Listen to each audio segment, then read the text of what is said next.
Hello students, welcome to the PND coaching classes learn easily and smartly.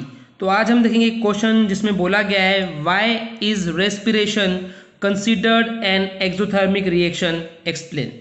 तो question में बोला गया है कि जो हम रेस्पिरेशन करते हैं, जो हम सांस लेते हैं, बेसिकली श्वसन की क्रिया होती है, उसको हम कंसिडर करते हैं एक एक्सोथर्मिक रिएक्शन। ऐसा क्यों?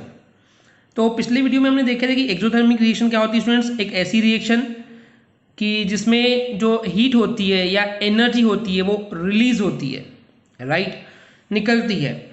तो क्यों उसको बोला गया, चलिए देखते हैं और समझते हैं। Respiration is considered an exothermic reaction because in respiration oxidation of glucose takes place which produces large amount of energy. तो इसलिए ऐसा होता है स्टूडेंट्स कि हम कंसिडर करते हैं रेस्पिरेशन को एक एक्सोथर्मिक रिएक्शन के फॉर्म में, क्योंकि जब रेस्पिरेशन होता है, जब हम सांस लेते हैं, तो ऑक्सीडेशन होता है ग्लूकोज का। अब ये कैसे होता है? आप स्टूडेंट्स जैसे भी कुछ खाते हैं, ओके, जो भी आप खा रहे हैं उसमें डेफिनेट सी बात है ग्लूकोज तो होता ही है। तो जो भी आप खा रहे हैं वो ग्लूकोज है। अब ग्लूकोज यानी कि वो खाना जो खाए हैं वो पचेगा कैसे? जब आप ऑक्सीजन गैस ले रहे हैं, जब आप सांस ले रहे हैं, जब आप रेस्पिरेशन कर रहे हैं, तब जाकर के वो ग्लूकोज पचता है। तो ग्लूकोज का पचना, हम उसको क्या बोल सकते हैं कि ग्लूकोज का ऑक्सीडेशन हो रहा है। ऑक्सीडेशन क्यों हो रहा है? क्योंकि उस खाने को ऑक्सीजन मिल रही है। क्योंकि जब हम सांस ले रहे हैं तो बेसिकली हम ऑक्सीजन ले रहे हैं, राइट। तो वही लिखा है कि oxidation of glucose takes place which produces large amount of energy. तो आप सोचिए, जब आप खाना खाते हैं और सांस लेते हैं तो आप एक फील करते होंगे, जब आपको भूख लगती होगी तो आपको वीकनेस लगती है, कमजोरी लगती है। लेकिन जैसे ही आप खाना खा लेते हैं तो आपको लगती है आपके अंदर एक एनर्जी आ गई है, एक मतलब काम करने के लिए ताकत आ गई है, या सिंपली बोल सकते हैं कि ताकत आ गई है। ओके, तो ये जो आपको एनर्जी मिली वो कहाँ से मिली? आपने खाना खाया, उस खाने का ऑक्सीडेशन हुआ, तब जाकर के एनर्जी रिलीज हुई, जो कि आपकी बॉडी को मिली। अगर एनर्जी रिलीज नहीं होती तो आपकी बॉडी को एनर्जी मिलती नहीं और आप वैसे के वैसे ही लूज रहते, वीक रहते। Getting my point?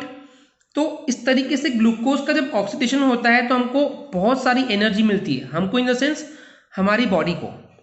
तो इसी प्रोसेस को रिएक्शन में दिखाया गया है।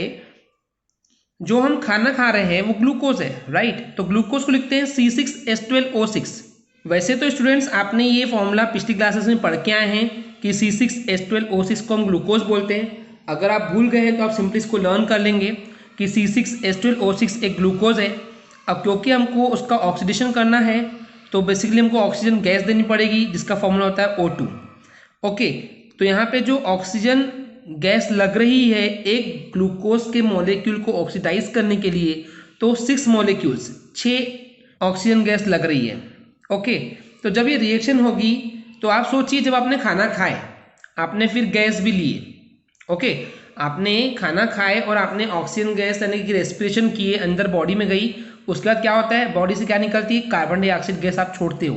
तो आपको मिल क्या रहा है? वहाँ पे 6 मॉलिक्यूल्स मिल रहे हैं कार्बन डाइऑक्साइड के, और आपकी बॉडी में जो है वाटर भी बचता है। ओके, जो बाद में यूरिन के फॉर्म में बाहर निकल जाता है, तो वाटर जनरेट होता है, प्लस आपकी बॉडी को एनर्जी मिलती है। अब क्योंकि यहाँ पे एनर्जी मिल रही है, एनर्जी रिलीज हो रही है, इसलिए हम कंसिडर करते हैं रेस्पिरेशन को as an exothermic reaction. I hope students आपको क्लियर हो गया होगा। अगर आपको हमारी वीडियो से कुछ भी सीखने मिला या नॉलेज मिला तो प्लीज़ हमारे चैनल को सब्सक्राइब कीजिए एंड वीडियो को लाइक ज़रूर करें। आज के लिए इतना ही, थैंक यू।